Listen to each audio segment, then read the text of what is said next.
Alright, final shot. What's up, guys? This is a vlog about a founder's house in San Francisco. So I live in 1040 Folsom Street. It's a co-living of 70 people living in this big house, and I want to show the vibes, culture, different founders who live here. I live in a shared bunk bed. I pay $950. I signed a 4-month lease, and most of the time I just go here to sleep. So I took the city bikes right in front of the house, go to WeWork, work there till late night, come back, park it there, and just go to the house. So let me show you a bit about the journey of various founders living here. Some fun facts are like just one block from here at Ross Street, Airbnb was founded, and 3 blocks north at Hawthorne Street, Garrett Camp, founder of Uber, used to live there, and Banana Dev founder Eric used to live at Tribe. Ferris, who was the founding engineer of Replit, whose cousin Amjad is the CEO of Replit, used to live at Tribe.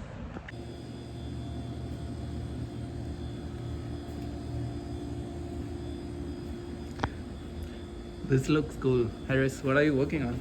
Hey! Yeah, this is my GPT agents environment. So I just made a little Unity scene. If you look, this guy right here is controlled by GPT-4. So it takes something its environment, all the trees, all the rocks, you name it, and it just tells him to pick an action. So he just moves from there to here, and I'm guessing he's going to chop these trees down and put it in the chest. It's kind of more of my, I've been working on a game studio, so I'm trying to figure out how I can use GPT in games, whether it's making agents or opening a conversation or real-time voice conversation. That's kind of the goal of all of working on. Right now I'm working on my pitch deck, reshaping it.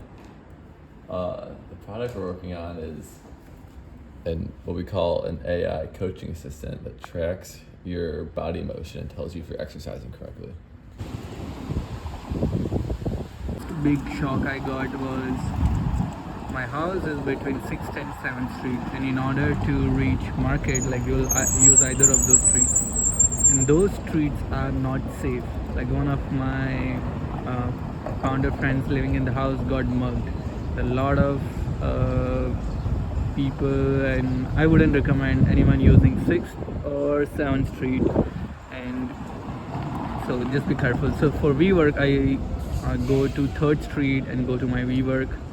Biggest shock for me was, even though you have a lot of talented, a lot of smart people here, you still have traps, you still have very big, I guess, groupthink and sheepish behavior once in a while. And I think you see that with like investors, especially some founders, and in general, I think it's proven to me that we have to constantly fight it, because there's this like natural tendency for us to follow others, and so it's been a great challenge for me. So WeWork basic plan gives access to 600 California and 650 California Street. This one is open on Monday to Friday till 5 p.m. This one is all week, 24/7. So I mostly use this one. But these guys have a great rooftop.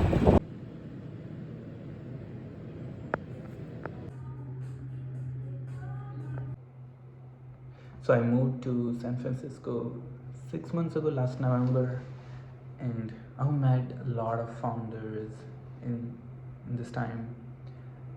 There was one long weekend where I came to this WeWork, and there were like 8 founders working, and most of the founders I met flew from other cities, are immigrants, and they are living very basic life, cutting down cost in each and every aspect.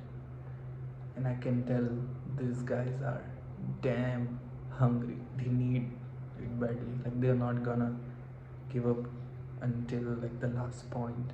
So I just wanted to share this aspect, that there are a lot of like ex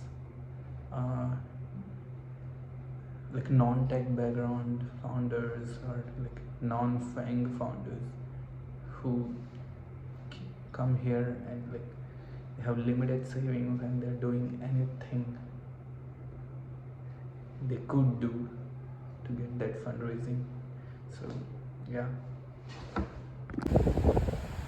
it's 11:30. So I realized after trying multiple times that I couldn't lock because someone broke the system.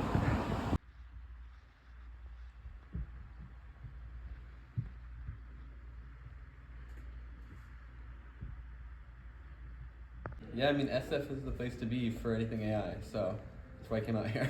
Mohammed. I'm Iranian and I went to high school and college in Wisconsin for a little bit. And I came to SF during the middle of the pandemic, beginning of 2021. And right now I'm working on building AI nurses for digital health companies that allows them to give each patient a very personalized experience as they're completing a treatment.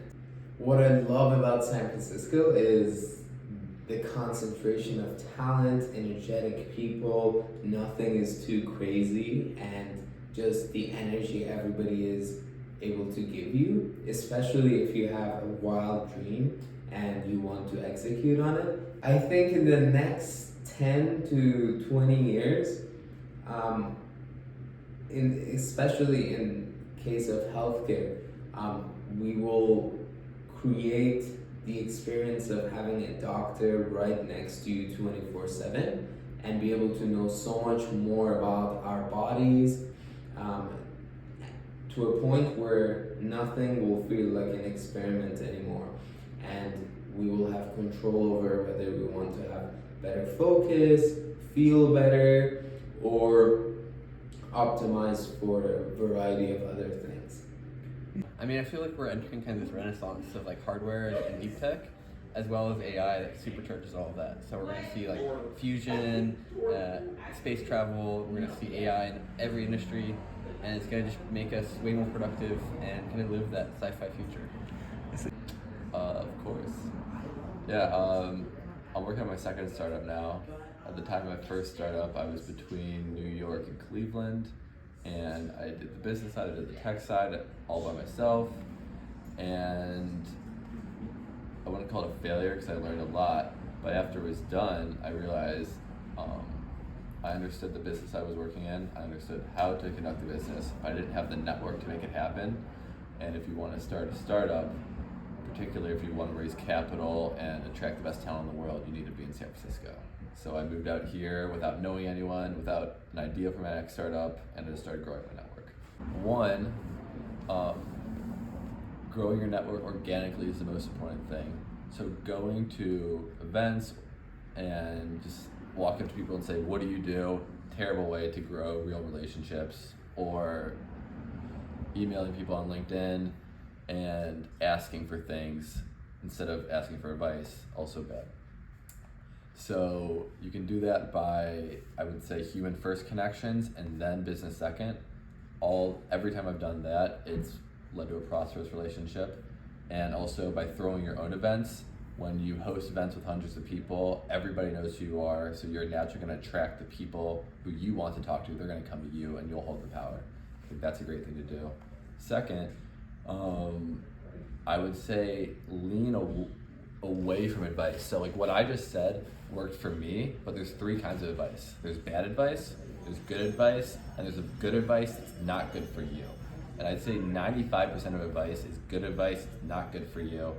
And like some people will say, wake up at 5 a.m. and meditate for an hour, and then take a cold shower, and then go for a run, and it's not gonna work for a lot of people. So be really careful about who you listen to. Make sure there's someone you want to become, someone you respect, and then you can take their advice. And always have a moral compass in your own direction that you can weigh that advice against and make sure that it's the right thing for you to do, because that's what's going to get you to where you need. I also fully realize the irony of me giving advice to not listen to advice. So take that with a grain of salt or whatever you want to do. But good luck.